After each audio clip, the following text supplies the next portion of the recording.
Islands of Adventure was to be the world's most technologically advanced theme park for the new century, featuring headlining attractions, stunning scenery design, immersive lands, and original content. This new theme park was built to rival Disney down the road and brush off the idea of Universal being a studio's only park.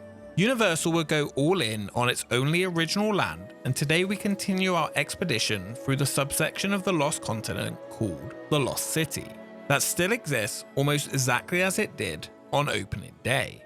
This subsection was to be anchored by a technological marvel featuring special effects, live actors, and jaw-dropping scenery. What we got though was a completely polarizing walkthrough attraction that suffered from very mixed reviews and a sudden story changing shortly after opening. Wait, let me find a light. Seems to be some kind of message here. As you enter, behold the amazing sight, one of the best facades, day or night. Built in this temple you will find a walkthrough attraction that aimed high. Today this experience needs a little love though, to take visitors into the mysterious depths below. Replace the Power Rangers CGI and the experience will continue to bring wonder and joy. Come now journey on this expedition where we will look at this ride's creation. This is the story of Poseidon's fury, escape from the Lost City. People either loved it or thought it was shit.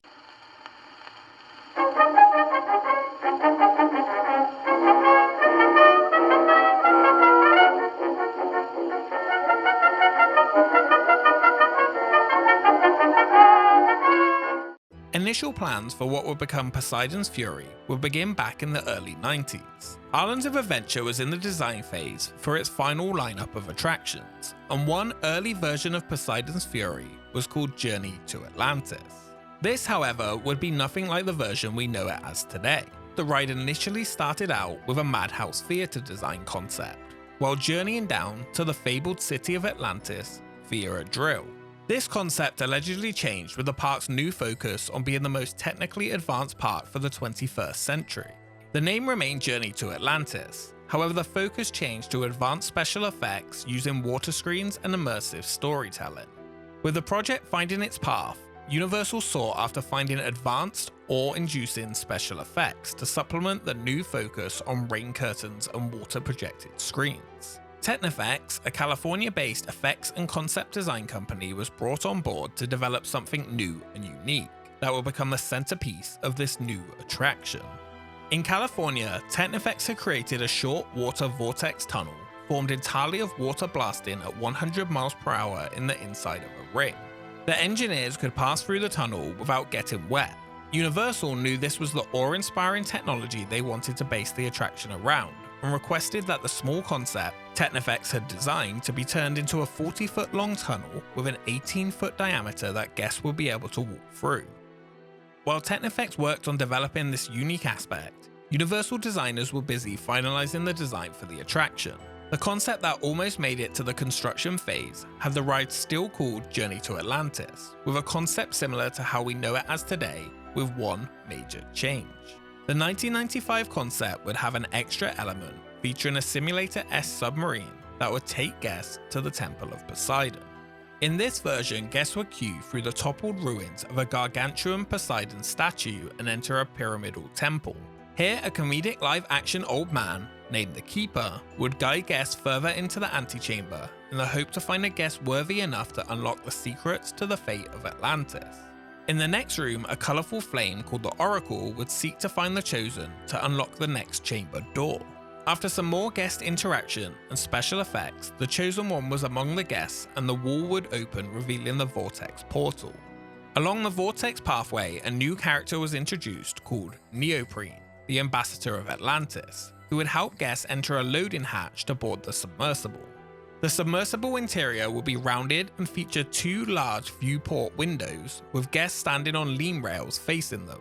The windows would show the journey to Atlantis, featuring aquatic animals, shipwrecks, volcanoes, and ancient ruins. After the short special effects-filled journey, guests would exit into the Temple of Poseidon. Here the finale special effects show would take place in a giant room featuring Poseidon's face projected onto water screens, where he would show his fury and crack the temple with blasts of steam, flames, and water. The finale would encase the guests in a cloud of fog before being teleported back to the Oracle Chamber Room before exiting. What changed between this late 1995 blue sky concept and what actually opened in 1999 is anyone's guess. It's likely it was deemed too expensive to have the submersible element. Also, the lack of space in the Lost Continent section could have been a factor. SeaWorld also opened their most expensive themed attraction, a water ride featuring the name Journey to Atlantis, in 1998, 1 year before Islands of Adventure opened. While there are plenty of rumours out there, we still don't know the exact reason why the concept changed. The new name, however, was Poseidon's Fury: Escape from the Lost City.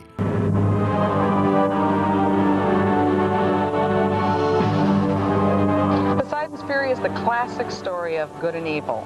Poseidon, lord of the seas, the evil brother, battling against Zeus, represents good. And Zeus ultimately triumphs in the end. The new experience on park opening in May 1999 did still feature elements of the original Journey to Atlantis design. Entering the Lost City section of the Lost Continent from Seuss Landing, you are greeted by impressive, huge sets of an ancient civilization, complete with waterfalls cascading down from the Mythos restaurant, most well known as the best theme park restaurant 6 years in a row, I might add. Across from this, and still is one of the most impressive entrances to any theme park ride or show. A large toppled statue of Poseidon with an arm still holding his trident in front of the Grand Temple of Poseidon. This entrance is one of my favourites and really is top tier theme park theming. Featuring flames, waterfalls and large statue feet, it really is a sight to behold. Just like the Journey to Atlantis concept, you will still enter under a statue of Poseidon and into a temple. The expectations for the ride after entering through the incredibly themed exterior certainly raised guest expectations for what the ride had to offer. Welcome to the Lost Continent. The mighty and jealous gods Poseidon and Zeus were engaged in an earthly battle. It caused the seas to rise up and bury this legendary splendor for all eternity. Within these ancient walls, this fateful story is forever preserved. Poseidon's Fury: Escape from the Lost City. Prior to the park's opening, Poseidon's Fury was billed as a headliner attraction for the land, and one of the most technologically advanced in the whole park. As the attraction was almost completed, Universal's show producer, Amelia Gordon, was brought on board late in development to get Poseidon's Fury ready for opening.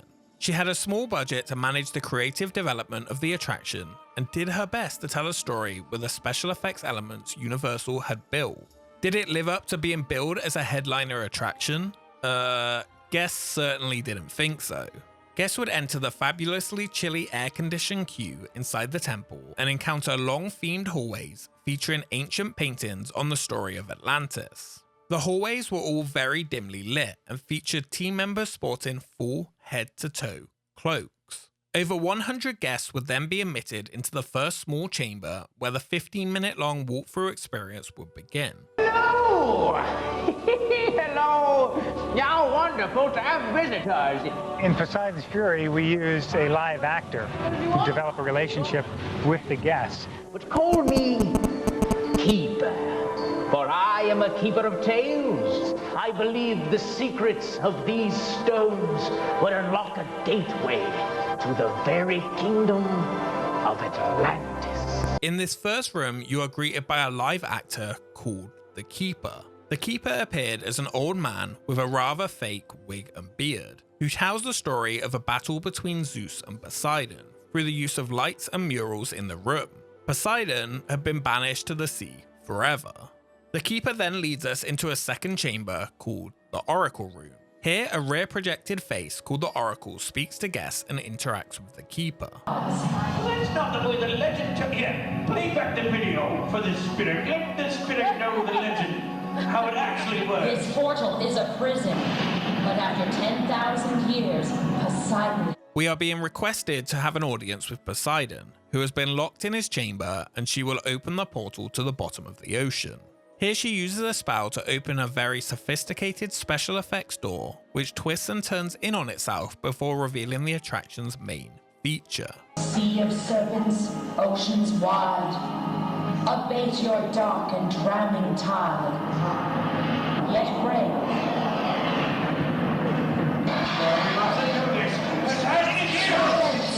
Concentrate on the symbols of sea and land. For Poseidon's greatness to command. For with each twist and every turn, the moment nears of his return. Cannot be. To settle last the fate of men, as Lord Poseidon rules again. That will not happen! The portal is opening. Prepare yourself for the journey. To Atlantis! The 40-foot swirling vortex tunnel features 17,500 gallons of water. This expensive and unique feature created an effect so notable it even had an article in the popular science magazine. The water in the vortex is safe to touch with your hand, which will be blasted away if you get that close.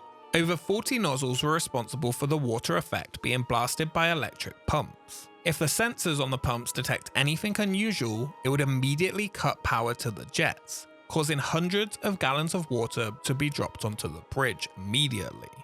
Some very unlucky guests could be stood there wondering if getting soaked was part of the attraction or not. As you left the vortex tunnel, you would enter into a large final room known as the Chamber of Poseidon, featuring a multi-step pool of water and large windows into the ocean. It looks like the ocean has somehow just recently been removed from the temple, and we can see it held at bay beyond these great arches, which are streaming with bubbles. Welcome to the Temple of Poseidon.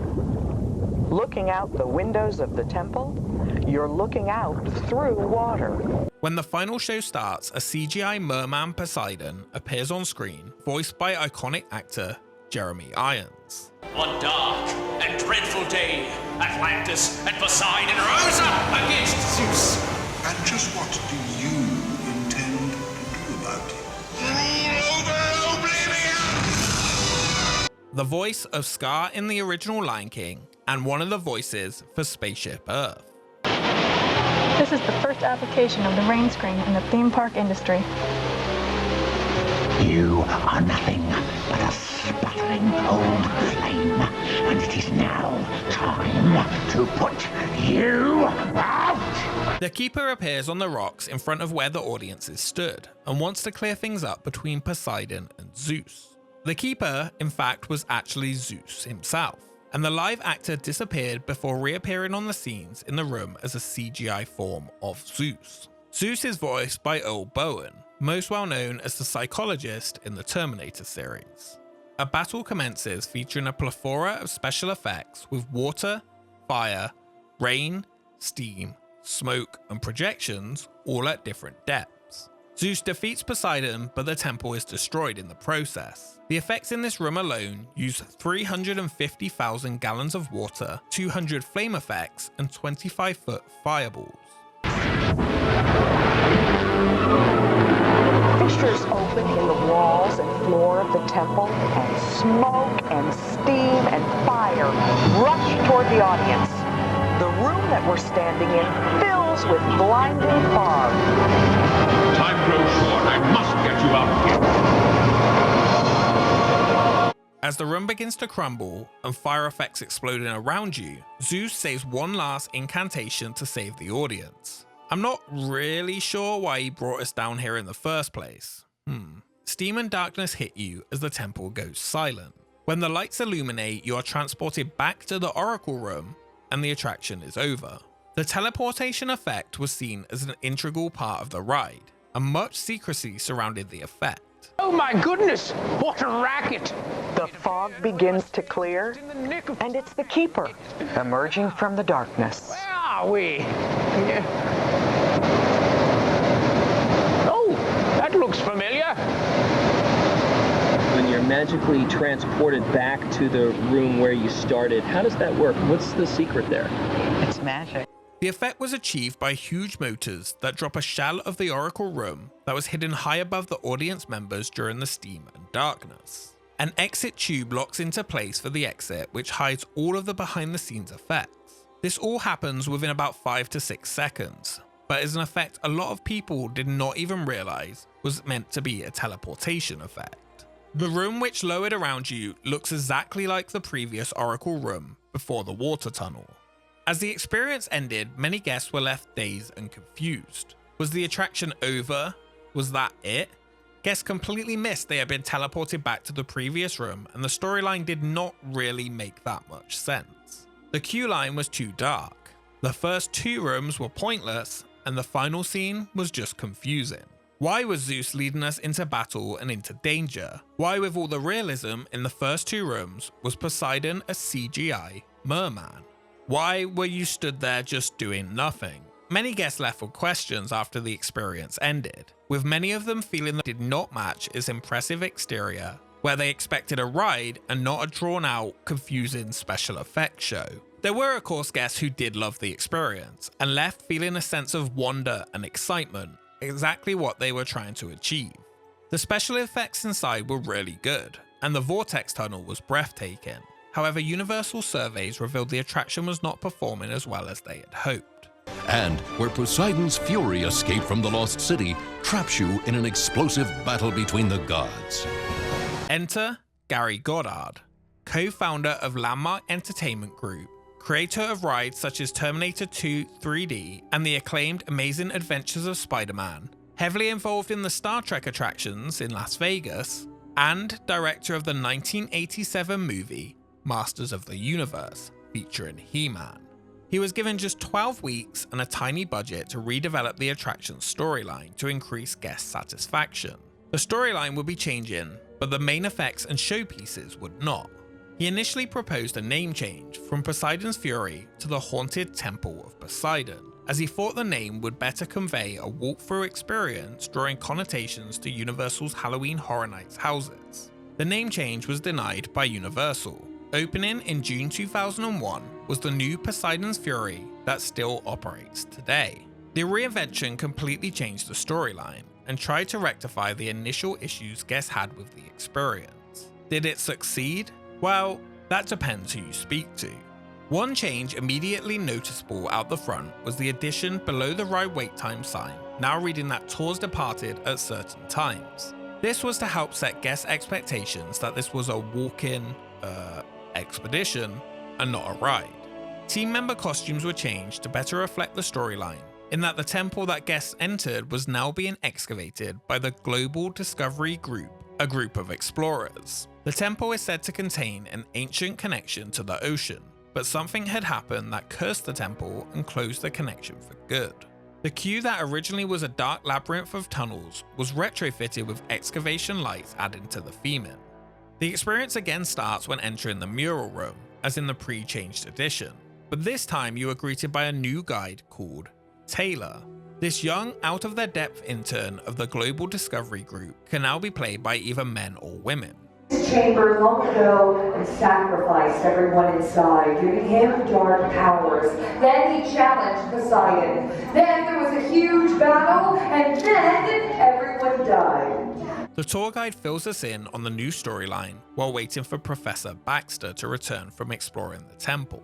Supposedly, the name Professor Baxter is a nod to Gary Goddard's former Imagineering co-worker, Tony Baxter. A cheesy, over-the-top but fun story is told from Taylor using the repurposed murals. The history of the temple and why its connection to the ocean was closed forever was due to the jealous high priest of Poseidon, called Lord Darkinon. Yeah, seriously, Lord Darkinon.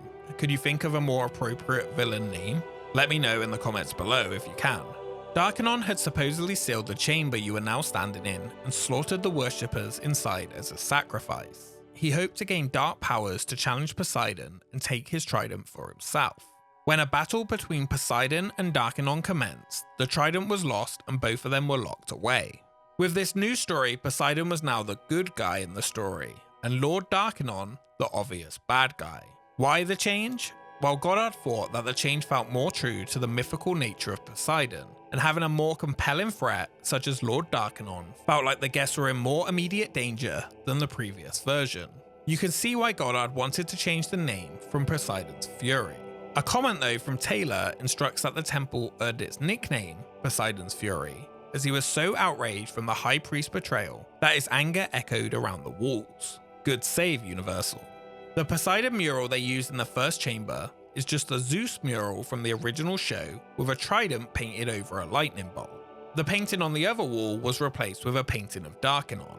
Of course, it would not be a Universal attraction without something going wrong, and a distressed radio call from Professor Baxter instructs his bumbling intern to get the people out now, before the power cuts and the room turns to darkness. We'll just borrow the professors. I'm sure that they won't mind. Hey, guys, look. This has got to be the message. Taylor returns with a UV light that reveals hidden writing around the chamber walls. Speaking the text out loud unlocks a hidden chamber door and releases the ancient spirit of Darkanon. Behind this wall a demon sleeps, an ancient evil held in keep.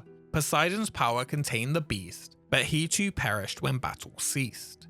Let none disturb this chamber wall, or lose the dark and then lose all. But if this evil should be released, then seek the trident, restore the peace. For he who holds the trident gold has Poseidon's power for all time told. One great change here and throughout the experience is the excellent musical score that accompanies the new storyline. It really does a great job of making the experience feel mythical and epic. Hello? Is anyone there? That's him! That's Professor Baxter! Hey, Professor! It's Taylor! Taylor, what are you doing in there? I ordered everyone out! You too, sir. I'm here in the tour room. Get them out! Okay, now! Darkanon invites everyone, including Taylor, into the second chamber, which used to be the Oracle Room. The changes now make this the Chamber of Death, covered in skeletons and gold. It no longer resembles the final room, so the teleportation effect was removed. Poseidon! My mortal enemy! He sleeps in this tomb, hidden from my eyes. But soon I shall find him. Guests line up on tiers with lean rails facing the same impressive door into the Vortex Room. Darkanon's voice fills the room, instructing that he should be brought Poseidon's trident or die. Darkanon's booming voice is acted by Jeffrey Combs, known for his voiceover work, Star Trek Deep Space Nine, and Herbert West in the cult slasher Reanimator. As the chamber begins to fill with gas, Taylor accidentally stumbles upon the trident while looking for a way out. Very convenient. Picking up the trident awakens an ancient goddess who is now a projection above the vortex door. This projection isn't quite as impressive as the previous oracle on the gem, but through the use of special effects it works well enough. The goddess of the temple is played by Christina Pickles, who was also in Gary Goddard's Master of the Universe and played Ross's mum Judy in Friends. With the trident in hand, Taylor is granted one favor by the goddess and reveals that we're locked in by the evil Lord Darkanon, but can head further into the temple. Open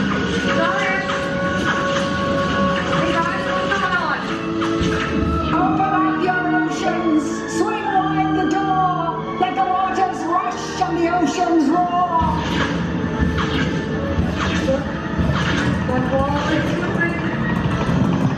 For now is the time, with fortune unplanned, your trident comes home, return to your hand.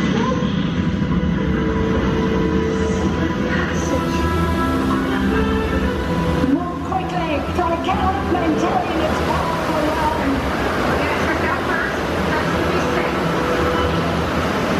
At this point, the great musical score comes back and the revolving door opens to reveal the water vortex. This is a great moment, seeing the water vortex spinning up, revealing the way into the next room. You can see why Universal thought this would be a worthwhile addition to the technology-savvy park in 1999. As we go through the Vortex Room, we arrive at another sealed room. This room is identical to the old Oracle Room from the ending of the original experience, complete with a crystal oracle above the door. This change was added with a teleportation effect in reverse to hide the large final show scene, with the fake shower room already lowered into position. As everyone is loaded in and Taylor attempts to use the trident to find an exit, Poseidon shows up to save the day. And bring that to me. Fear not, for I am Poseidon. I have waited centuries for this. Wait, that sounds like Goddard. I will give up. There will land your precious treasure.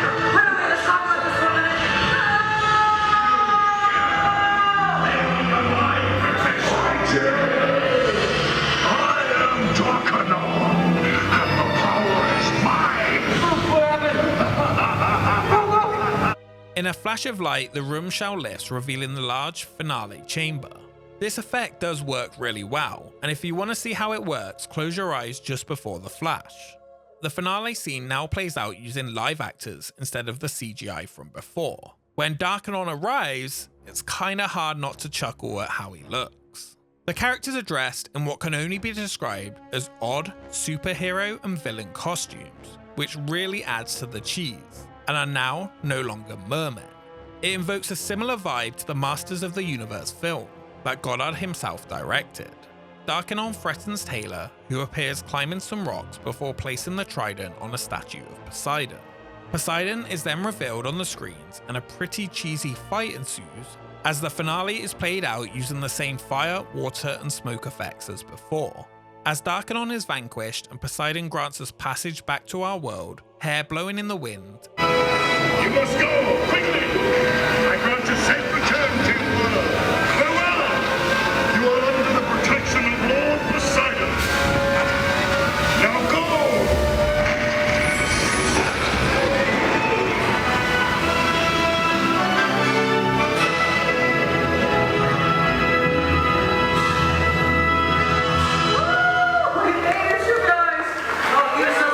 A final flash of light and we are returned to the Oracle Chamber before exiting.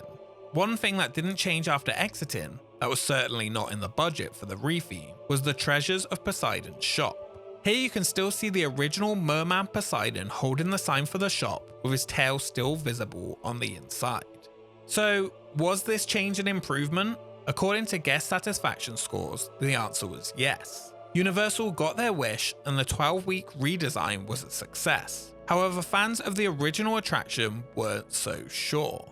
Many of them do still miss the original. Although parts of it are cheesy, outdated, and involve a lot of standing around, it is the last walkthrough attraction at the Universal Orlando Resort, and is at least a great way to get out of the heat on a busy summer's day. Plus, that entrance is no doubt the prettiest attraction entrance in any park.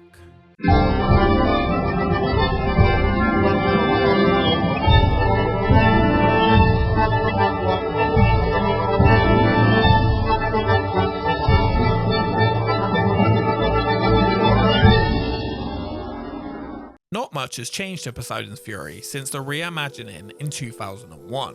In 2005, for Halloween Horror Nights 15, the attraction was closed and featured a house called the Terror Mines. The queue line and portions of the ride were themed to a mine shaft that led to the underworld. Even the water vortex tunnel was filled with props, though the effect was of course turned off. For a brief period between 2008 and 2010, the water vortex was turned off for good, while the attraction was operating, losing the main part of the experience. This was supposedly an energy-saving initiative from Universal, though many believed it was due to the 2008 recession. With this turned off, many believed that the attraction's days were numbered, but it returned and has been operating daily since. With huge parts of the Lost Continent now being replaced by Harry Potter, and with the Sinbad stunt show closing in 2018, Poseidon's Fury is the last remaining attraction from the original land. Fan feedback is still very mixed on what they think of this attraction. Some wish it was a ride, some feel it's a waste of time and space. Others enjoy the special effects, cheesy walkthrough. There have been rumours over the years of the land being transformed into something else. Hyrule from the Legend of Zelda games is a frequent murmur. Another is that the Boy Wizard could expand even further. However, none of these seem to be true, yet at least anyway. In the summer of 2019, in the Lost Continent section of the park, She-Ra from the rebooted Netflix show She-Ra and the Princess of Power was added as a meet and greet. She-Ra is the twin sister of He-Man from the Masters of the Universe franchise, a throwback to Gary Goddard, who directed the 1987 movie. I personally really enjoy this attraction, and it's something unique and different in the world of Universal theme parks. While not quite meeting the ambitious technology-filled experience that was planned, with a slight refresh and update, the mysterious adventure could become exactly what it was planned to be. If that will happen though, looks unlikely. One thing for sure is that if it does end up being rethemed, I will miss seeing that impressive and awe-inspiring entrance as you pass through the little that remains of the original Lost Continent. Yes, this is a mysterious land, filled with romance and adventure. But you need not believe me. Thank you so much for watching this episode of Expedition Islands of Adventure. We've covered a good chunk of the Lost Continent now, but there's still so much more to look at. What would you like to see happen to Poseidon's Fury? Let me know in the comments below. Next time we take a journey under the sea once again to Atlantis. Follow us on Twitter and Instagram for updates on upcoming episodes, and take a look in the description below to get your own Expedition Islands of Adventure t-shirt. A special thank you to our Patreons for supporting the channel, and we will see you next time.